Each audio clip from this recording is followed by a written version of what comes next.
अमेरिकी राष्ट्रपति ट्रंप के ऑपरेशन के बाद पूरी दुनिया में तनाव बढ़ गया है। दुनिया भर में ट्रंप के खिलाफ आक्रोश है क्योंकि ट्रंप के इस कदम को तीसरे विश्व युद्ध का गेटवे माना जा रहा है।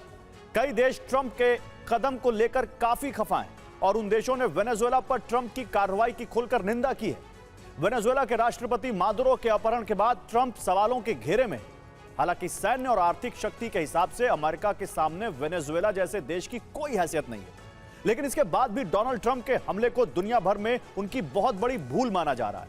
माना जा रहा है कि वेनेजुएला पर हमला करके और वहां के राष्ट्रपति को पत्नी समेत किडनैप करके ट्रंप ने अपने शत्रुओं की तादाद बढ़ा ली है, अपने बड़े दुश्मनों को अपने खिलाफ मोर्चा खोलने का मौका दे दिया है। यह भी कहा जा रहा है कि ट्रंप ने वेनेजुएला पर एक्शन लेकर दुनिया में तनाव और युद्ध के कई फ्रंट खोल दिए। तो क्या मादुरो को लेकर बढ़ता तनाव महायुद्ध का आगाज करा सकता है? वेनेजुएला की घटना के बाद अब कैसा होगा नया वर्ल्ड ऑर्डर? इन सभी सवालों पर बात करने के लिए हमारे साथ अमेरिका, रूस और चीन समेत कई देशों से एक्सपर्ट लाइव जुड़ रहे हैं। उनसे बात करेंगे, लेकिन शुरुआत इस वक्त की बड़ी खबर के साथ करते हैं। अमेरिका के खिलाफ कई देशों में प्रदर्शन शुरू हो गए। पेरिस में अमेरिका के खिलाफ प्रोटेस्ट हुआ है। यूएस फ्लैग को आग के हवाले कर दिया गया। ये तस्वीरें पेरिस की दिखा रहे हैं हम आपको। देखिए कैसे अमेरिका के झंडे को वहां जला दिया गया। विरोध किया जा रहा है वेनेजुएला पर अमेरिका की कार्रवाई का। और बड़ी खबर है, क्यूबा में अमेरिका के खिलाफ रैली निकाली गई है। क्यूबा के राष्ट्रपति भी इस रैली में शामिल हुए। देखिए राष्ट्रपति खुद अमेरिका के खिलाफ रैली में शामिल हो रहे हैं क्योंकि उनको डर है कि आग उनके घर तक पहुंच सकती है। वेनेजुएला पर अमेरिकी कार्रवाई का विरोध कर रहे हैं क्यूबा में लोग। क्यूबा के राष्ट्रपति ने मादुरो को छोड़ने की मांग की है। उधर पोर्टलैंड में अमेरिका का विरोध किया गया। सैकड़ों लोगों ने विरोध प्रदर्शन किया, मादुरो को रिहा करने की मांग की। तो पोर्टलैंड में भी वहां विरोध हुआ है अमेरिका का। सड़कों पर लोग बैनर और पोस्टर लेकर उतरे और उन्होंने अमेरिका के खिलाफ नारेबाजी की। मादुरो को रिहा करने की भी उन्होंने मांग की। और मैक्सिको में भी अमेरिका के खिलाफ प्रदर्शन किया गया है। अमेरिकी दूतावास के बाहर यह प्रदर्शन किया गया है। वेनेजुएला पर ट्रंप की कार्रवाई का विरोध हुआ है। अर्जेंटीना में अमेरिका का विरोध किया गया। प्रदर्शनकारियों ने अमेरिकी झंडे जलाए। तो देखिए ज्यादातर जो लैटिन अमेरिकी देश है वहां पर अमेरिका का जमकर विरोध हो रहा है क्योंकि उनको मालूम है कि कल ये आग उनके घर तक पहुंच सकती है। देखिए चीन में अमेरिका के खिलाफ प्रदर्शन हुआ है। मादुरो के समर्थन में चीन में लोग सड़कों पर उतर आए। वेनेजुएला पर यूएस के ऑपरेशन से लोगों में नाराजगी है। इन शॉर्ट दुनिया के नक्शे पर इस वक्त एक नई ज्वाला धधक रही है और उस आग के केंद्र में है अमेरिका। वेनेजुएला में मची उथल पुथल के बीच अब दुनिया के कई देशों में अमेरिका के खिलाफ भारी जनाक्रोश देखने को मिल रहा है। सुपर पावर की दखलंदाजी के खिलाफ अब सड़कों पर फैसला हो रहा है। तस्वीरें आप देख रहे हैं मेरे दोनों तरफ। पोर्टलैंड में प्रोटेस्ट की आग भड़की हुई है तो मैक्सिको में जनता ने अमेरिका के खिलाफ मोर्चा खोलते हुए हल्ला बोल कर दिया है। हालात सिर्फ यही खराब नहीं है, अर्जेंटीना में भी आर पार की लड़ाई शुरू हो चुकी है। लोग सड़कों पर उतरकर अमेरिकी नीतियों का पुरजोर विरोध कर रहे हैं। और इतना ही नहीं, दुनिया की दूसरी बड़ी महाशक्ति चीन में भी भारी विरोध प्रदर्शनों का सिलसिला जारी है। और इन तमाम विरोध प्रदर्शनों के बीच एक ही गूंज सुनाई दे रही है, अमेरिका के खिलाफ गुस्सा। सवाल यह कि क्या अमेरिका अपनी ही बिछाई बिसात में फंस गया है? आखिर क्यों एक साथ इतने मोर्चों पर वॉशिंगटन के खिलाफ नफरत की लहर चल पड़ी? देखिए इस पर बात करें। इससे पहले एक बड़ी खबर, मादुरो के अपहरण से रूस भड़क गया है। रूस का रिएक्शन आया है। मादुरो का अपहरण बेहद चिंताजनक है। रूस के विदेश मंत्रालय का बयान आया है, स्वतंत्र देश की संप्रभुता का अस्वीकार्य उल्लंघन है ये। इधर अमेरिकी एक्शन पर चीन बेहद सख्त हो गया है। चीन ने मादुरो के अपहरण की निंदा की है। चीन के विदेश मंत्रालय का बयान, अमेरिका की दबंगई का कड़ा विरोध करते हैं। तो रूस, चीन, दुनिया की तमाम महाशक्तियां इसका विरोध कर रही हैं। तो वेनेजुएला को रूस और चीन का खुला समर्थन है। ऐसे में अमेरिकी एक्शन से सुपर पावर्स के बीच टकराव बढ़ता दिख रहा है। मादुरो का अपहरण क्या सुपर पावर की जंग में तब्दील होगी? क्योंकि रूस कह रहा है कि सैन्य और राजनीतिक और आर्थिक सहयोग पर खुला समर्थन है वेनेजुएला को, जबकि चीन कह रहा है कि सबसे बड़ा तेल निवेशक और आर्थिक समझौता हमारे साथ वहां पर है और इसलिए हम उनके साथ ऐसा कैसे होने दे सकते हैं। बड़ी बात यह है, अमेरिका के एक्शन से चीन का निवेश खतरे में पड़ा है। मादुरो के अपहरण से रूस को हथियार खरीदार खोने का डर है, यानी दोनों को अपना मार्केट खोने का या अपना जो फाइनेंशियल लॉस है उसका डर है। क्या अमेरिका के साथ रूस और चीन का टकराव और बढ़ेगा? क्या वेनेजुएला के समर्थन में रूस और चीन जंग में कूद सकते हैं? बात करने के लिए मेजर जनरल संजय सोई हैं, वेनेजुएला मामलों के जानकार। डॉक्टर राजीव नयन हैं, ईरानी मामलों के जानकार संत मंतोष शर्मा है, अमेरिकी मामलों के जानकार हैं और सीधे कैलिफोर्निया से हमें ज्वाइन कर रहे हैं। रामेश्वर सिंह है, रूसी मामलों के जानकार हैं, मॉस्को से हमें ज्वाइन कर रहे हैं। प्रसून शर्मा हैं, चीन मामलों के जानकार हैं, इस वक्त हमारे साथ जुड़े हुए हैं। आप सभी का बहुत स्वागत है। आप सभी के पास आऊं उससे पहले खबर दिखाना चाहता हूं। वेनेजुएला पर चीन और अमेरिका में तकरार बढ़ सकती है, यह जानकारी आ रही है। वेनेजुएला में चीन का बड़ा तेल निवेश है और यह तकरार अगर बढ़ेगी तो इसका क्या असर होगा। वेनेजुएला पर चीन और अमेरिका में तकरार बढ़ सकती है। वेनेजुएला में चीन का बड़ा निवेश है क्योंकि वेनेजुएला के पास दुनिया का सबसे बड़ा ऑयल रिजर्व है। वेनेजुएला से चीन को 55 से 80% तेल निर्यात किया जाता है। चीन वेनेजुएला के बीच ऑयल फॉर लोन डील है। रूस का भी वेनेजुएला में अरबों डॉलर का संभावित निवेश है। तो ड्रग्स का बहाना क्या तेल निशाना है? आपको इसके लिए समझना जरूरी है कि कैसे असली खेल तेल का है। वेनेजुएला के पास कितना तेल है? दुनिया का सबसे बड़ा ऑयल रिजर्व वेनेजुएला के पास। लाइए जरा ग्राफिक्स दिखाइए। सऊदी कनाडा से भी ज्यादा वेनेजुएला के पास तेल है, यानी वेनेजुएला से ये देश भी पीछे हैं जिनके पास बहुत बड़े ऑयल भंडार है।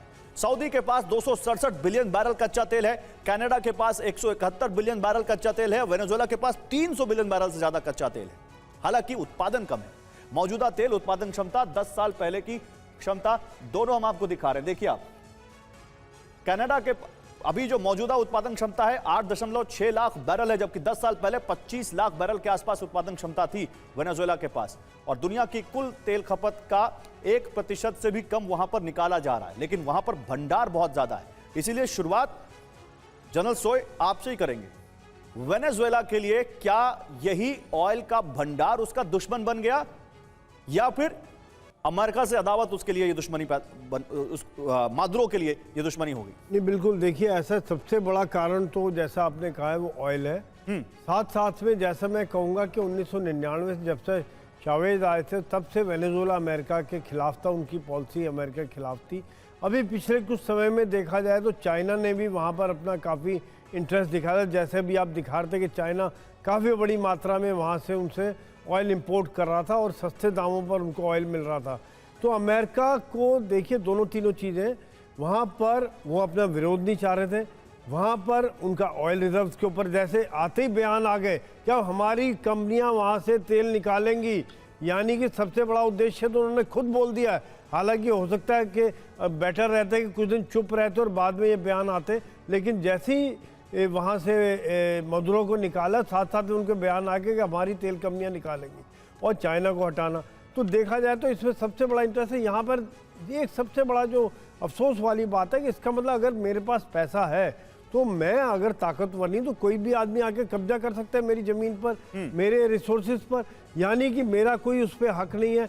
तो यहाँ पर एक जो लॉ एंड ऑर्डर वाली सिचुएशन है, इंटरनेशनल लॉ वाली बात है, वो कहानी बिल्कुल खत्म हो जाती है, किनारे पर रख दिया जाता है और कहते हैं भैया जो मैं कहूँगा वही बात पक्की है, इसमें आप सबका किसी का कोई लेना देना नहीं। मेरा वे इज हाईवे, मतलब that is a way one can, highway और हाईवे।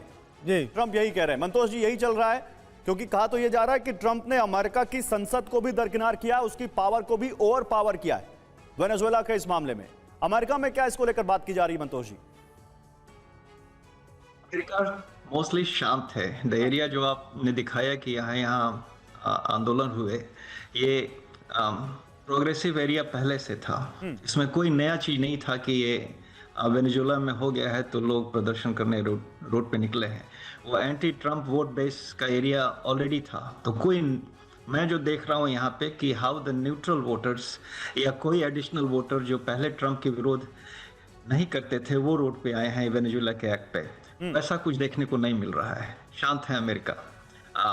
अगर देखेंगे अदर देन प्रोग्रेसिव एलिमेंट्स से जो लोग राइट कर रहे हैं कि ये नहीं होना चाहिए, कांग्रेस से अप्रूवल नहीं था, बहुत लोग ये मान के चल रहे हैं कि ये होने वाली स्थिति थी। ये मदुरो वाला सिनेरियो आज का नहीं है। पिछली गवर्नमेंट में जो ट्रंप के पहले की गवर्नमेंट थी उससे भी उसकी अदावत रही है और ठीक ठाक स्थिति नहीं थी। अगर आप देखेंगे कि the way the Swift operation happen, लग रहा था कि बैकग्राउंड प्रिपरेशन इवन वेनेजुएला के आर्मी से भी था। एक सोची समझी अंडरस्टैंडिंग थी कि कितना हम एक्शन लेंगे और क्या नहीं लेंगे, तो काफी चीजें धीरे धीरे आएंगी। नहीं, लेकिन So it उसके is बाद well का coordinated, रिपरकशन, उसके well बाद का planned, वर्ल्ड ऑर्डर, उसके बाद के episode, देशों का उसके रिएक्शन, खासकर ramification लैटिन होंगे, अमेरिकी जैसे देशों लोग का कह रहे रिएक्शन। हैं, मैं उस international पे आऊंगा law का। मंतोष जी, उस पे बात करूंगा, लेकिन कुछ और अब सिनेरियोज अपने दर्शकों के सामने रखते हैं, कुछ और खबरें रखते हैं। मादुरो के अपहरण पर उत्तर कोरिया भड़क गया। आप देखिए, किम जोंग उन कह रहे हैं कि हम विश्व युद्ध के लिए तैयार हैं, फौरन मादुरो को रिहा करें। ट्रंप ये कह रहे हैं, किम जोंग उन। तो जितने भी दुश्मन हैं उन लोगों को एक मौका मिल गया है अमेरिका को कटघरे में खड़ा करने का। क्या अमेरिका की सेहत पर इससे फर्क पड़ेगा, ये भी एक सवाल है। लेकिन किम जोंग उन ने तो एक बैलिस्टिक मिसाइल का टेस्ट भी कर लिया इस बीच, जब से ये वेनेजुएला का मुद्दा हुआ। तो वर्ल्ड वॉर 3 को तैयार है नॉर्थ कोरिया। किम की चेतावनी क्या है? अमेरिकी एक्शन से दुनिया पर विश्व युद्ध का खतरा बढ़ा है। मादुरो मेरे बहुत अच्छे दोस्त हैं, किम जोंग उन ने कहा है मादुरो को फौरन रिहा करे अमेरिका। किम ने क्या किया? पूर्वी सागर में मिसाइल का परीक्षण किया, बैलिस्टिक मिसाइल दागकर अमेरिका को संदेश दिया है कि भाई हम ऐसे चूड़ी पहने नहीं बैठे हैं और हम भी अपने पास हथियार रखते हैं। लेकिन जल्दी से प्रसून जी बताइए मुझे, किम जोंग उन है, चीन है, रूस है, ये खाली बातें कर रहे हैं या कुछ कर भी सकते हैं वेनेजुएला के इस पूरे मामले में? क्योंकि कल यूएनएससी की मीटिंग भी है।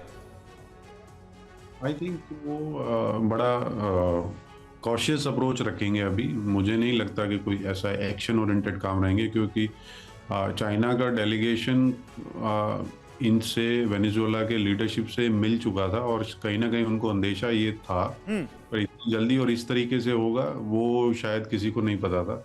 तो मुझे लगता है चाइना का भी लिमिटेड एक रिएक्शन रहेगा, ज़्यादा कुछ वो ग्राउंड पे कर नहीं पाएंगे। पर हाँ, उनकी इन्वेस्टमेंट्स हैं, तकरीबन 100 बिलियन का उनका लोन है या ऑयल ट्रेड है। तो अभी अगर शायद रिसेंटली वॉल स्ट्रीट में एक स्टेटमेंट आया है कि प्रेसिडेंट ट्रम्प बोल रहे हैं कि वेनेजुएला से ऑयल एक्सपोर्ट और बढ़ेगा चाइना को आने वाले समय में। तो मे बी वो कहीं ना कहीं चाइना के जो कंसर्न्स हैं उनको कहीं एड्रेस करने की कोशिश कर रहा है यूएस।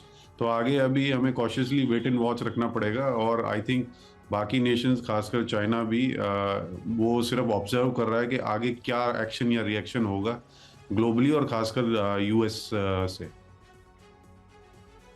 ठीक है, ओके, मतलब यहां पर है अब देखना है कि क्या रिएक्शन होगा। लेकिन राजीव नयन जी, आपका क्या मानना है? अभी हमने देखा था कि जिस तरह से रूस और यूक्रेन के वॉर के बाद एक बदला हुआ वर्ल्ड ऑर्डर आया था, क्या उस वर्ल्ड ऑर्डर में एक और यहां पर आप कह सकते हैं फोर्स जुड़ती है वेनेजुएला के इस मामले के बाद कि जो एंटी अमेरिका जो गुट है वो और ज्यादा करीब आएगा, और ज्यादा अमेरिका के खिलाफ इकट्ठा होगा और लैटिन अमेरिका देश भी उसमें शामिल होंगे क्या? देखिए, वर्ल्ड ऑर्डर की जब आप बात कर रहे हैं तो साफ साफ साबित कर रहा है कि अभी यह यूएस डोमिनेंट वर्ल्ड ऑर्डर ही है। और बाकी जितने देश हैं वो अपना विरोध में भी थोड़ा सा अपना एक लिप सर्विस जिसे कहते हैं ना, कि बस खाना पूर्ति की बात होती है। जिस तरह से एक के बाद एक अमेरिका डेमोक्रेटिकली इलेक्टेड जो गवर्नमेंट्स है, चाहे भारत के आसपास के देश का हो चाहे अपने ही आसपास के देश का हो, उसे चुनाव जनतंत्र की कोई परवाह नहीं है। उसका हित जो है वही सर्वोपरि है। अगर उसके हित को अगर वह समझता है, हकीकत में क्या होगा, हो सकता है उसके हित का ही पर ही आंच आ सकती है अगर जिस तरह की कार्रवाई कर रहा है। लेकिन वह जैसी समझ रखता है कि वह उसके हित को नुकसान होगा तो वह किसी भी स्तर तक जा सकता है और उसकी कहीं भी कोई भी रेसिस्टेंस नहीं हो रहा है। प्रोटेस्ट होते हैं लेकिन रेसिस्टेंस नहीं है। और जो अब बात अपने कई देशों की, आप पाएंगे कि यही 10-12 देश यूनाइटेड इंटरनेशनल ऑर्गेनाइजेशंस के अंदर हो, कहीं भी हो, वो थोड़ा बहुत अपना एक रिजोल्यूशन पास हो जाता है कि हाँ ऐसा नहीं करना चाहिए, लेकिन उसके आगे कुछ नहीं होता है। अमेरिका जो चाह रहा है वही हो रहा है। अंतर्राष्ट्रीय कानून का मजाक बन गया है। अभी बोल भी खुद अमेरिकी अखबार जो कि उहापोह में है, डिलेमा में है कि क्या कहे इसे। ये ट्रंप का पागलपन से तो हर कोई, चाहे ट्रंप के व्यवहार से, पागलपन अगर नहीं भी कहते हैं तो एक व्यवहार उसकी जो नीति से हर कोई तबाह है। लेकिन अब पाएंगे कि अमेरिका के वैसे समाचार पत्र जो कि अब ट्रंप का विरोध भी करते हैं, उन्हें भी समझ में नहीं आ रहा है क्या करें। जैसा भी किसी ने बोला कि बाइडेन भी उसको रिकॉग्नाइज नहीं कर रहे थे वेनेजुएलन प्रेसिडेंट को, तो अब वो क्या करें। तो अब देखिए वो बोल भी रहे हैं कि आर्टिकल 2 पैराग्राफ 4 यूएन चार्टर का पूरा वायलेशन हुआ है। किसी भी तरह से इसे जस्टिफाई नहीं किया जा सकता नहीं, है। बिल्कुल नहीं किया जा सकता कि आप एक चुने हुए देश के राष्ट्रपति को इस तरह से अगवा कर लें, अपने देश ले जाएं और फिर कहें कि क्योंकि ड्रग्स एक कारण था। मॉस्को इसको लेकर कितना चिंतित है, क्योंकि ऑलरेडी मॉस्को के खिलाफ अमेरिका ने एक बड़ी वॉर छेड़ी हुई है इनडायरेक्टली यूक्रेन के जरिए। रामेश्वर जी, अब वेनेजुएला जो कि मॉस्को के ही करीब था, जो मॉस्को का एक बड़ा हथियार खरीदार था, क्या ये उनके लिए भी एक वार्निंग है क्या कि अमेरिका, जैसा कि राजीव जी कह रहे हैं कि अभी भी ये वर्ल्ड अमेरिका डोमिनेटेड ही दिख रहा है? देखिए, एक बहुत अच्छी कहावत है अपने देश में, भारत में, कि जिसकी लाठी उसकी भैंस। हाँ, सही बात है। ये वर्ल्ड ऑर्डर में यही चल रहा है, अगर सीधे से समझा जाए इसको। जो भी समृद्ध है, जो बड़े देश हैं, वो डोमिनेट करें दूसरे पर अपना हित देखते हुए। और जहां तक रही रूस और दूसरे बड़े देशों में, तो अमेरिका उस पर आंख नहीं दिखा सकता। उसको देखना चाहिए, वो देख रहा है किसके ऊपर उसको क्या करना है, वो चीजें वो जानते हैं। जिसको वार्न करना है, चाहे वो डेनमार्क हो, चाहे वेनेजुएला आप देख रहे हैं, चाहे वो ब्राजील हो, चाहे दूसरे ऐसे देश हों, जिसको आंख दिखा सकता है, उसको दिखा रहा है। वो करेगा नहीं करेगा वो अलग चीज है, लेकिन एक वर्ल्ड ऑर्डर बदलता जा रहा है। आप आज नहीं, कितने दिनों से पनामा में आप देख चुके हैं, हर जगह क्या हुआ। सही बात है। में रेजोल्यूशन पास हुआ, सारे लोग उसका रिजल्ट क्या निकला, कुछ नहीं। तो इसलिए जो है, जो आज बिजनेस हो रहा है, उसका केवल बातचीत चल रही है, और उसमें जो है कुछ आगे होने वाला नहीं है। अमेरिका नहीं, लेकिन एक सवाल है जिसमें मैं संजय सोई जी से सवाल लूंगा। एक शंका यह है कि इतनी स्विफ्टली अमेरिका की फोर्स मादुरो के कमरे तक घुस जाती है, उनको पकड़ती है और उनको लेकर चली भी जाती है मात्र 59 सेकंड में, कहीं कोई रेजिस्टेंस नहीं। क्या ये ऐसा रियल दिखता है, या इसके पीछे एक शंका है कि कोई फिक्सिंग भी हो सकती है? वेनेजुएला में यूएस एक्शन से दुनिया में टेंशन हो गई है। लैटिन अमेरिका देशों को अब डर सता रहा है। कई लैटिन अमेरिकी देशों ने इसको लेकर ऐतराज जताया है, और जताना चाहिए भी, क्योंकि आग उनके घर तक भी पहुंच सकती है। लैटिन अमेरिकी देशों में वेनेजुएला जैसे एक्शन का डर है, और नाम लेकर कह रहे हैं ट्रंप, तो मैक्सिको, कोलंबिया, इन सब का तो नाम लेकर वो कह रहे हैं।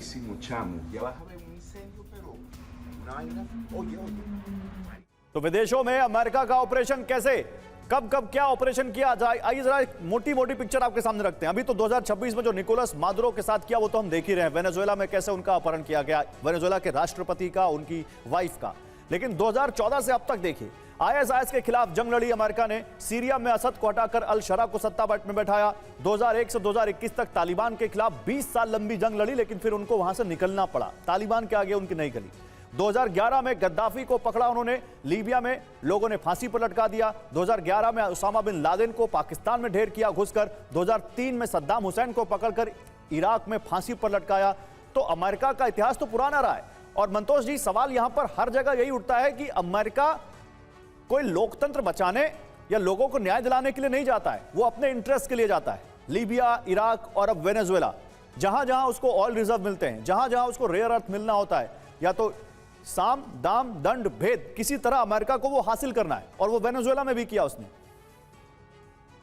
बहुत अच्छा सवाल है, और यही मूल मंत्र है अमेरिका को समझने के लिए। लोग नहीं समझते अमेरिका को। अमेरिका उपनिवेश राष्ट्र नहीं है, जैसे इंग्लैंड था, स्पेन थे, जाके उपनिवेश बनाते थे। इनका मिलिट्री एक्शन भी कमर्शियल इकोनॉमी से जुड़ा हुआ रहता है, उनके इंटरेस्ट पे। आज से नहीं है, 100 साल पहले से है। सबसे पहले इन्होंने विकसित किया अपना युद्ध पानी वाला, पोत वाला सिस्टम, फाइटिंग पोत का, क्योंकि उनको इंटरनेशनल कमर्शियल राउट पानी का सिक्योर करना था। उसी तरह इसमें भी यही कहानी। इवन चाइना से भी दुनिया देखती है कि चाइना से वार है, दुश्मन है चाइना अमेरिका का बहुत बड़ा। नहीं, ये स्ट्रेटजिक कंपटीशन है, उसको मैनेज करते हैं और उतने ही हद तक लड़ाई को ले जाते हैं जहां तक कमर्शियल इकोनॉमी फेल ना हो। ये हाल वेनेजुएला के साथ भी है। तो वेनेजुएला का जो ये एक्शन है, जैसा आपने बताया कि 300+ बिलियन इनके पास ऑयल रिजर्व है। ऑयल रिजर्व नहीं है, उनका जो ऑयल वहां से जो निकलता है थोड़ा गाढ़ा किस्म का होता है, और उसकी सारी रिफाइनरी मोस्टली वो टेक्सास, गल्फ ऑफ मैक्सिको के बॉर्डर्स पे है। तो बहुत ही इजीली वहां से तेल आ सकता है और रिफाइन होकर यहाँ से दुनिया को बेच सकते हैं। Other thing, US has promise lot of oil to the international market more than what they can produce in US through fracking. Like पूरे यूरोप को प्रॉमिस किए हुए हैं, साउथ कोरिया को प्रॉमिस किए हैं, और उतनी कैपेसिटी नहीं है कि दुनिया को दे सके. Venezuela is going to fit very well in their commercial economy. यही मूल मंत्र है, और ये स्ट्रेटजिक जो इनका कंपटीशन का जो भावना है वही है, रादर देन कि वेनेजुएला को जाके उपनिवेश बना ले, कॉलोनी बना ले. ऐसा नहीं, ऐसा कुछ नहीं है. नहीं तो अब क्या वो इतना आसान हो जाएगा राजीव नयन जी? क्योंकि जो वहां पर नई जो इंटरिम प्रेसिडेंट आई हैं उनके बारे में कहा जा रहा है कि वो ट्रंप को सपोर्ट कर रही हैं. वो बोल रही हैं कि मादुरो को गिरफ्तार करके या मादुरो का अपहरण करके गलत किया, लेकिन क्या वहां पे अब अमेरिका का पपेट ही वहां पर सत्ता में आएगा, और क्या अमेरिकन कंपनियां अब खुला खेल खेलेंगी वहां पर?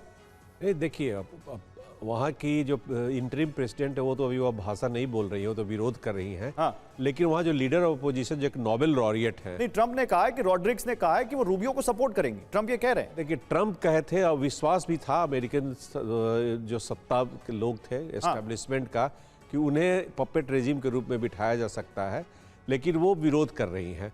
उनके साथ जो अपोजिशन लीडर के हैं, नोबेल लॉरिएट है, वो खुल के बोल रहे हैं कि हमें बिठा दो और हम आप जो चाहोगे सो करोगे. इतना बेशर्मियत कहीं आप नहीं देखेंगे जिस तरह से वहाँ की सत्ताधारी पार्टियां कर रही है, लेकिन ये हकीकत है. अब बात आई ऑयल की. देखिए, एक बड़ा ही अजीब सा खेल है वहाँ पर. हॉन्डुरस के जो हर्नांडेज को छोड़ दिया जाता है, एक नई जियो पॉलिटिक्स चल रही है. देखिए, अर्जेंटीना भी जो है वहाँ का भी जो एक शासन वर्ग है वो अमेरिका को सपोर्ट करता है. एक पुराने समय से लैटिन अमेरिका और अमेरिका, यूनाइटेड स्टेट्स जिसे हम कहते हैं, उन दोनों के बीच संघर्ष का समय रहा है. कई बार फिडेल कास्ट्रो चाहे क्यूबा को हटाने की कोशिश की गई, इंटरनल डेमोक्रेसी के नाम पर कभी खेल खेला गया, और कभी अभी देखिए इमिग्रेशन का भी टेंशन हो रहा था. और सबसे मज़ेदार बात थी कि अभी तक मादुरो जो थे, जब भी आते थे अमेरिका तो वहाँ जाकर ब्लैक जो न्यूयॉर्क में जो एरिया इलाका था वहाँ जाके वो काफ़ी लोगों को प्रभावित करने की कोशिश करते थे. तो दोनों देश के लोग का बड़ा ही अजीब सा एक संबंध है.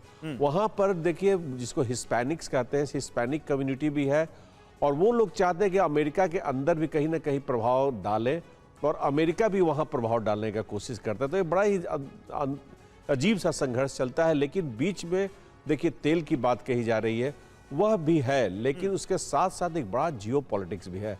ये कहीं जो रूस या बाकी चीन का भी बैकयार्ड न हो जाए, ये भी कहीं ना कहीं डर सताते रहा है अमेरिकन शासक वर्ग. और चीन का तो काफी इन्वेस्टमेंट है वहां पर. जी, चीन का इन्वेस्टमेंट बॉर्डर में, खास करके बॉर्डर के क्षेत्रों में चीन ने काफी इन्वेस्टमेंट किया है. ये आपने बड़ी बात उठाई है, इसको लेकर भी जाएंगे प्रसून जी के पास. लेकिन फिलहाल एक बड़ी खबर, कोलंबिया के राष्ट्रपति गुस्तावो पेट्रो का बड़ा बयान आ गया है.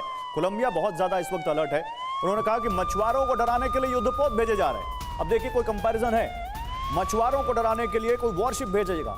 वो कह रहे हैं मछुआरों को डराने के लिए युद्धपोत भेजे जा रहे हैं. तेल समृद्ध देश पर दबाव बनाने का आरोप है. तेल के लिए पड़ोसियों को धमकाया जा रहा है. बिना किसी देश का नाम लिए उन्होंने आरोप लगाया है. अब किस पर लगाएंगे आपको मालूम ही है. इधर वेनेजुएला के बाद कोलंबिया पर एक बड़ा संकट आ गया. कोलंबिया पर अब अमेरिका के हमले का खतरा जताया जा रहा है. राष्ट्रपति ट्रंप ने तो खुले शब्दों में कोलंबिया को चेतावनी दी. उन्होंने कहा कि गुस्तावो पेट्रो के पास कोकीन के कारखाने, जैसे वो कहते हैं कि ड्रग्स, दुनिया का सबसे बड़ा ड्रग्स कार्टेल चला रहे हैं निकोलस मादुरो, वेनेजुएला के राष्ट्रपति. अब वो कह रहे हैं कि कोलंबिया के राष्ट्रपति गुस्तावो पेट्रो के पास कोकीन के कारखाने हैं और कोलंबिया से कोकीन अमेरिका आ रही है. तो वो कोकीन अमेरिका भेज रहे हैं, इसलिए उन्हें अपना ख्याल रखना ही होगा. अब कैसा ख्याल रखना है आप समझ सकते हैं अभी वेनेजुएला के एक्शन के बाद. तो वेनेजुएला के बाद अमेरिका के टारगेट पर केवल कोलंबिया नहीं है, 6 देश हैं. आइए मैप पर आपको समझाते हैं कि उन देशों के नाम क्या हैं और कहां हैं. अमेरिका इन पर क्यों हमला करना चाहता है, अमेरिका का अगला टारगेट कौन हो सकता है. संभावित टारगेट बता रहा हूं मैं आपको. पहला तो मैक्सिको, ड्रग कार्टेल हावी है, सरकार का नियंत्रण यहां भी उस ड्रग कार्टेल पर नहीं है. क्यूबा, वजह है नाकाम देश, इसको ट्रंप ने बताया और कहा कि लोगों की मदद हम करेंगे. कोलंबिया, वजह अमेरिका में ड्रग्स भेजने का आरोप लगाया है ट्रंप ने खुद. पनामा, वजह चीन के बढ़ते दखल से ट्रंप यहां नाराज है. निकारागुआ, वजह मानवाधिकारों के उल्लंघन का आरोप है. ग्रीनलैंड, अब बताइए ग्रीनलैंड तक चीनी कंपनियों की एंट्री से ट्रंप यहां पर भी नाराज हैं. तो प्रसून जी, जो बात यहां पर राजीव नयन जी ने कही, मुझे लगता है वही वाली बात है जैसा रूस नहीं चाहते थे कि उनके दरवाजे, रूस नहीं चाहता था या पुतिन नहीं चाहते थे कि उनके दरवाजे पर आकर नेटो बैठ जाए. अमेरिका नहीं चाहता कि उनके दरवाजे पर आकर चीन और रशिया बैठ जाए. क्या ये भी वेनेजुएला पर और संभावित जो टारगेट हैं लैटिन अमेरिका में उन पर जो हमला अगर अमेरिका करेगा तो यही एक कारण हो सकता है? ये वन ऑफ द रीज़न हो सकता है, मेजर रीज़न मैं नहीं कहूँगा, पर हाँ चाइना का तकरीबन 100 बिलियन के आसपास का डायरेक्ट इनडायरेक्ट वेनेजुएला के साथ रिलेशन है। क्रूड ऑयल काफ़ी इंपोर्ट करता था, तो और स्ट्रेटजिक इन्वेस्टमेंट्स भी थी, तो डेफिनेटली चाइना इनरोड्स बिल्ड कर रहा था वेनेजुएला में, जो कि यूएस को कहीं ना कहीं खटक रहा था। तो ये एक इम्पॉर्टेंट डेवलपमेंट तो थी जिसको काफ़ी क्लोजली यूएस ऑब्जर्व कर रहा था। तो वन ऑफ द रीज़न ये हो सकता है क्योंकि जैसे आपने कहा कि यूएस नहीं चाहता था कि उसके आसपास कुछ ऐसी एक्टिविटीज़ हों चाइना के द्वारा जो आगे आने वाले समय में उनको कहीं ना कहीं चैलेंज कर पाए चाइना। ठीक है संजय सोय, जनरल सोय, आपको क्या लगता है जो ऑपरेशन हुआ जिस तरह से डेल्टा फोर्स के बारे में कहा जा रहा है, क्योंकि आप मिलिट्री स्ट्रैटेजिस्ट हैं, मुझे बताइए क्या आपको ये बिल्कुल ऑर्गेनिक लगता है? आपको लगता है कि ऐसा ऑपरेशन हो सकता है जहां एक देश के राष्ट्रपति को कितना भी पावरफुल फोर्स हो, कितनी भी पावरफुल कंट्री हो, इस तरह जाएगी और इतनी स्मूथली उठा लाएगी बिना किसी रेजिस्टेंस के? देखिए ऐसा है कि ये जो ऑपरेशन किया गया काफ़ी प्लानिंग काफ़ी समय से था। जब से उन्होंने कई महीनों से 4-5 महीने से वहाँ घेरा डाला हुआ था, लगातार उनकी फ्लाइट उड़ रही थी, तो एक तरह से मिलिट्री एंगल से उन्होंने पूरी तैयारी की थी ताकि पिन पॉइंट जगह को मॉनिटर करते रहे, रेकी करते रहे। दूसरा CIA को भी टास्क दिया गया था कि उनके बॉडीगार्ड्स, उनके जो रक्षा चक्र है उनको तोड़ा जाए। तीसरा उन्होंने जो उनके नेता हैं, जो उनके वहाँ पे जनरल्स हैं, उनको भी शायद कहीं ना कहीं, जैसे कि अभी नयन जी बता रहे थे कि मारियो कोरियन मचेडो जिसको नोबेल पुरस्कार दे दिया और उसको भी एक अपोजिशन पार्टी के लीडर है, उसको नोबेल पुरस्कार दिलवा दिया। यानी कि हर तरह से साम दाम दंड भेद हर तरह का इस्तेमाल किया गया है ताकि ये ऑपरेशन मेरे हिसाब से मिलिट्री पॉइंट ऑफ व्यू से बड़ा सक्सेसफुल ऑपरेशन है, इतना क्लीन ऑपरेशन है। आपको कहीं से लगता है कोई होगा जो अंदर से मिल सकता है? नहीं बिल्कुल, वो CIA ने तो बहुत दिन से तैयार है, माद्रो ने खुद कोई फिक्सिंग कर ली हो और सही सलामत अमेरिका पहुंच गए, कुछ और खबर आ जाए कुछ दिन में?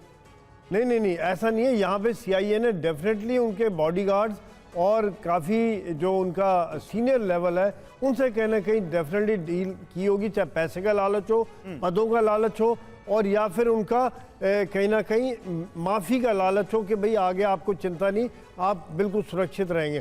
तो कई तरह के काम होते हैं। इस तरह के कामों में जब इस तरह का ऑपरेशन किया जाता है, ये रातों रात नहीं होता है, कई महीनों की, साल भर की तैयारी इसमें की गई होगी। क्योंकि आज का बात नहीं है, वेनेजुएला काफ़ी समय से है कि फिर वेनेजुएला की सेना वहां की इंटेलिजेंस क्या कर रही थी, और इंटेलिजेंस का तो यहाँ पे कोई मतलब ही नहीं बनता जब सामने अमेरिका महीनों से आगे खड़ा था, बार बार कह रहा था कि हम हमला कर देंगे, खुली चेतावनी दे रहा था। उसके बाद अमेरिका के इस हमले का वेनेजुएला के सेना को कोई भनक नहीं लगी या उन्होंने कुछ किया ही नहीं, इस पर बात करेंगे। लेकिन मादुरो की गिरफ्तारी पर अमेरिका में मतभेद पैदा हो गए।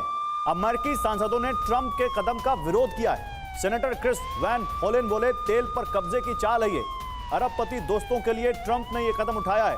तो वहां की सेनेट में ही अमेरिका के राष्ट्रपति का विरोध शुरू हो गया है। बर्नी सैंडर्स का बयान, घरेलू मुद्दों से भटकाने की कोशिश है ये ट्रंप की। एक और बड़ी खबर, मादुरो के अपहरण के बाद वेनेजुएला से यह बड़ी खबर आ रही है। बोलिवेरियन मिलिशिया ने जंग का ऐलान कर दिया है। मिलिशिया ने लोगों को हथियार उठाने के लिए बुलाया है, कम्युनिटी डिफेंस स्ट्रक्चर एक्टिवेट करने के आदेश दिए हैं, अमेरिकी हमले का विरोध करने का आह्वान है यहां पर।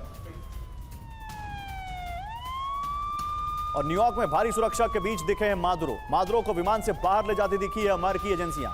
न्यूयॉर्क में मादुरो के साथ उनकी वाइफ सिलिया फ्लोरेस भी दिखी हैं। अमेरिकी सरकारी हेलीकॉप्टर में उनको ट्रांसफर किया गया। 4 घंटे में अर्श से फर्श पर आ गए मादुरो।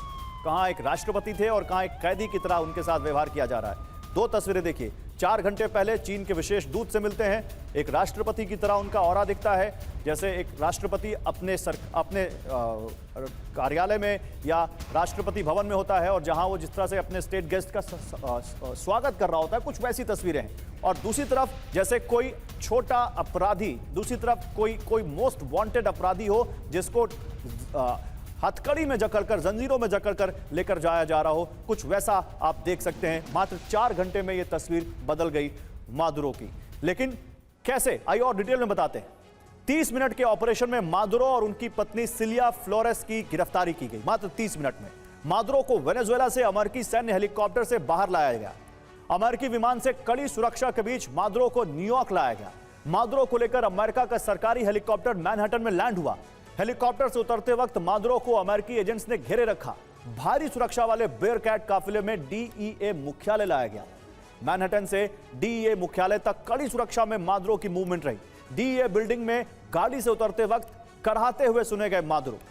अब मंतोष जी, पहले मैं सेनेटर वाले सवाल पे आता हूं। कमला हैरिस से लेकर बर्नी सैंडर्स और एक और सेनेटर हैं जिनका नाम अभी हमने दिखाया, वो वहां पर अब विरोध कर रहे हैं इसका। वो कह रहे हैं कि ये बहुत गलत किया और वो कह रहे हैं कि घरेलू मुद्दों से भटकाने का एक यहां पर कारण दिखता है। तो क्या उनका इशारा मिड टर्म इलेक्शंस के पास भी है, आने वाले हैं और अपने मागा सपोर्टर्स को कोई अचीवमेंट दिखानी थी ट्रंप को, इसलिए उन्होंने ये किया? क्योंकि रूस की वॉर तो नहीं रुका पाए वो। हो सकता है, लेकिन ये जो भी सेनेटर का नाम आपने लिया है वो तो ट्रंप का विरोध डे वन से कर रहे हैं। उससे कोई नया वोट दाएं बाएं नहीं होता है, क्योंकि वो तो पार्टीशन कंट्री है। अपने अपने विचार, कोई भी ट्रंप का एक भी एक्शन, जो भी सेनेटर्स का आप नाम लिए, ट्रंप के एक एक्शन का भी समर्थन उनको नहीं प्राप्त है। तो अगर 10 का समर्थन नहीं है तो 11वां मुद्दा मिल गया उनको बोलने के लिए। That is not the big thing. The big news in all this thing is, मेरे हिसाब से और आपके दर्शकों को जो समझना होगा, ये अमेरिका का स्ट्रेटेजिक कैरेक्टरिस्टिक। जैसे ट्रंप सेकेंड टर्म में आए तो ये कहा गया कि इनका जो नया बेस है मागा, वो non interventionist and isolationist policy पे चलेगा। और उसी के जस्टिफिकेशन पे वर्ल्ड से टैरिफ लगाया गया। हम क्यों अफगानिस्तान में रहें, हम क्यों दुनिया को पुलिस करें, ये मेन पॉलिटिकल प्लैंक पे ट्रंप आए। लेकिन अंततः आप देखते हैं कि it is again going into the older model. Globalisation का जो ओल्डर मॉडल था, इंटरवेंशनिस्ट पॉलिसी का जो मुद्दा था, उसी एक्शन पे US is going, regardless Trump रहें या ना रहें। तो ये मूल बात है, क्योंकि अमेरिका ने लास्ट 5 दशकों से जो दौलत प्राप्त की वो इंटरवेंशनिस्ट पॉलिसी से की है। वो अमेरिका छोड़ने नहीं जाता। पॉलिटिकल लैंग्वेज डिफरेंट होता है, एक्चुअल एक्शन डिफरेंट होता है। मतलब आप कह रहे हैं कि चाहे डिप्लोमेट्स रहे, चाहे रिपब्लिकन्स रहे, अमेरिका की जो पॉलिसी है वही चली आ रही है और ट्रंप के रहने में भी उसमें कोई बदलाव नहीं आया है। और उनको डॉलर डोमिनेंस का प्रोटेक्शन करना है, चाहे किसी भी कीमत पर वो करेंगे। उनको अपनी सुप्रीमेसी बरकरार रखनी है दुनिया में। देखिए, इसी पर मैं रामेश्वर जी आपसे सवाल दे रहा हूं। तो फिर ट्रंप पुतिन के साथ जिस तरह से यहां पर बातें कर रहे हैं, 2025 में 9 बार दोनों ने एक दूसरे से बात कर ली और खासकर फ्लोरिडा में जब जेलेंस्की से मिले तो उससे पहले और उसके बाद तक बात की। क्या आपको लगता है कि ट्रंप यूक्रेन की इस वॉर को, जैसा कि मंतोष जी ने कहा, वो एक आइसोलेटेड व्यू लेकर दुनिया से उसको रुकवाने में इंटरेस्टेड दिख रहे हैं, या पीछे से वो भी अब फंस से गए हैं, उनको समझ में नहीं आ रहा क्या करें? रूस कैसे देखता है इस वॉर के मद्देनजर इस एक्शन को? नहीं, देखिए, कोशिश तो ट्रंप काफी कर रहे हैं, आप पूरी दुनिया देख रही है, लेकिन उसका रिजल्ट क्या आ रहा है? जेलेंस्की कितना मानते हैं, रूस कितना मानता है, और वो सारी कोशिशें करके अब मेरे ख्याल से धीरे धीरे ट्रंप भी थक रहे हैं। जो भी उनके स्टेटमेंट आ रहे हैं आप देखें तो अब उन्होंने सारी जो न्यूज, सारा जो फोकस है वो उन्होंने कर दिया है वेनेजुएला के ऊपर। अब ये कुछ दिन बाद फिर से चालू होगा एक्शन रूस और यूक्रेन का। तो वो देखना पड़ेगा, एक आध हफ्ते रुकना पड़ेगा, इसके बाद क्या एक्शन लिया जाता है, क्या और बातें होती हैं। लेकिन ट्रंप तो ये चाहते ही थे कि रूस और यूक्रेन में संधि हो जाए, जो कि वो नहीं कर पाए, किसी भी कारण, जो भी कारण रहे हो। लेकिन अब उसको एक पूर्ण विराम उस पर लग गया है। नहीं, लेकिन सवाल यह है कि जो 8-8 देशों की, राजीव नयन जी, 8-8 देशों की लड़ाई रुकवाने का श्रेय ले रहा हो, जो कह रहा हो कि मुझे नोबेल पीस प्राइज दिया जाए, और वही राष्ट्रपति सरेआम एक राष्ट्रपति, दूसरे देश के राष्ट्रपति को उठवा ले रहा है। देखिए, ट्रंप की अपनी एक अदा है, और उस अदा में देखिए, जैसे अब बात की गई कि नॉन इंटरवेंशनिस्ट पॉलिसी वो नहीं अपनाया गया, ऐसा उन्होंने एक संदेश दिया था। लेकिन ऐसा नहीं है कि वो नॉन इंटरवेंशनिस्ट पॉलिसी अपनाए नहीं थे। देखिए, उन्होंने ईरान में किया, लेकिन क्या नया फीचर है ट्रंप 2 का?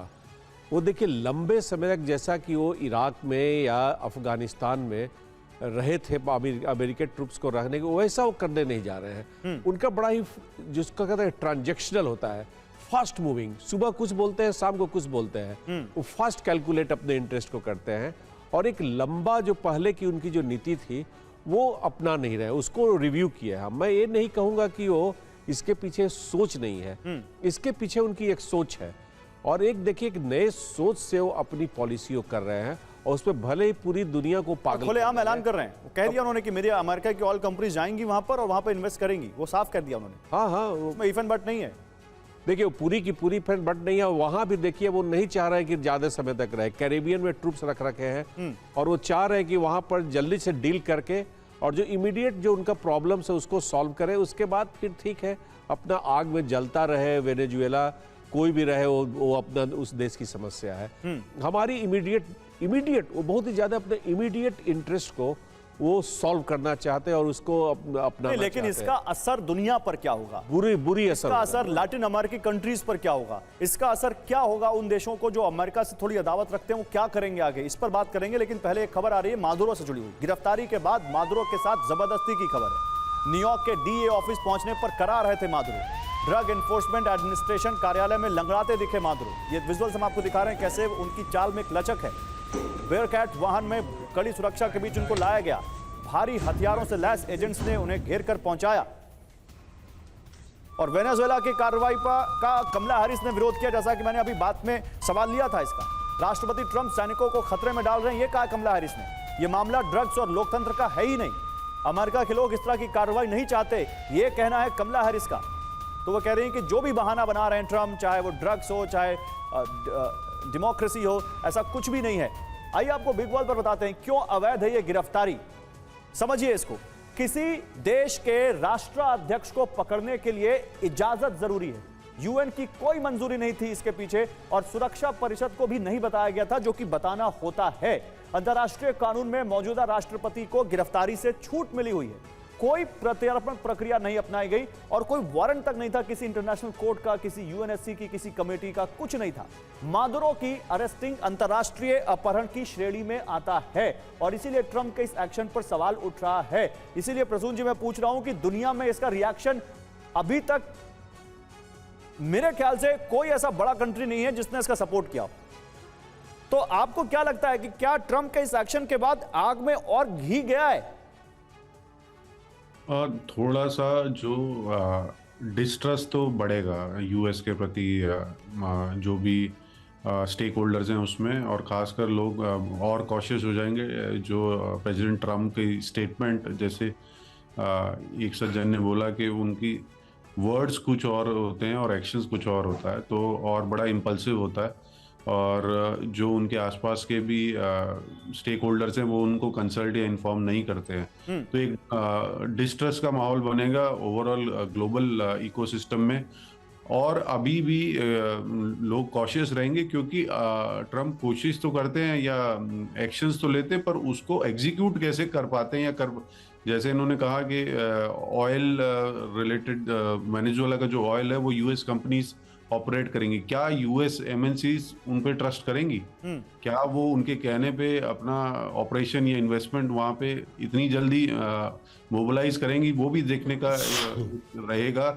वो भी कॉशियस अप्रोच अपनाएंगी क्योंकि वो देखना चाहेंगे कितना स्टेबल है। और वेनेजुएला में काफी सालों से जो ऑयल इंफ्रास्ट्रक्चर है उसमें इन्वेस्टमेंट नहीं हुआ है, तो वो जब आप कॉर्पोरेट उसमें जाएंगे तो वो पूरा प्रॉफिट एंड लॉस कितना। चलिए यही सवाल अब मंतोष जी के पास लेके जाता हूं। मंतोष जी, अमेरिका में क्या इस बात को लेकर मैथ की गई होगी कि ऑलरेडी देखो दुनिया एक वॉर में फंसी हुई है, ईरान पे कभी भी फिर से वहां पर कुछ कॉन्फ्लिक्ट शुरू हो सकता है, गाजा में जो कुछ हो रहा है उसको लेकर लगातार अमेरिका और इजराइल निशाने पर हैं। क्या इसका कोई कैलकुलेशन किया गया होगा ट्रंप एडमिनिस्ट्रेशन की तरफ से कि ये एक्शन उनके तमाम दुश्मनों को फिर एकजुट करेगा और एक उनको और रीजन देगा अमेरिका के खिलाफ लाइनअप होने का, और स्पेशली लैटिन अमेरिकी देश जो एक्शन है? दिसंबर में ही policy document, national security strategy की पॉलिसी डॉक्यूमेंट निकली है और उसी का एक हिस्सा था कि वेस्टर्न हेमिस्फीयर में US will take the lead role और leadership militarily, politically and everything. तो ये स्ट्रेटजिकल है, ये बाय विम्स एक्शन नहीं है, वेरी वेल प्लान्ड एक्शन है। एंड हो सकता है कि खाली एक देश में नहीं हो, क्योंकि अपने सिक्योरिटी स्ट्रेटजी में पूरा वेस्टर्न हेमिस्फीयर की लीडरशिप की बात कर रहा है यूएस। तो it is very well plan, coordinated action. Even investment की बात तो आप ये कह रहे हैं कि वेस्टर्न हेमिस्फीयर का मतलब कुछ और लैटिन अमेरिकी देश हैं जिनके ऊपर ये खतरा मंडरा रहा है यूएस एक्शन का? और हो सकता है वो साइलेंटली सरेंडर कर दे बजाय कि मादुरो जैसा ही स्टैंड ले। ओके तो बहुत लोग इनकी बात मानेंगे and they will go the way the US will wants to आपने play the बड़ी game. खबर बट एक चीज आपको ध्यान रखना होगा, जी। US will take the interest of the local country also. जैसे अपने कमर्शियल बेनिफिट में it shares the goods, shares the benefits. ऐसा नहीं है कि सब टान के ले गए जहाज में वहां से पूरा सोना उठा के। ऑफ कोर्स करना ऐसी ही स्थिति पड़ेगा, नहीं नहीं तो है। वहां पे विद्रोह शुरू हो And the जाएगा। US will Malaysia invest already वहां पे खड़ा हो गया।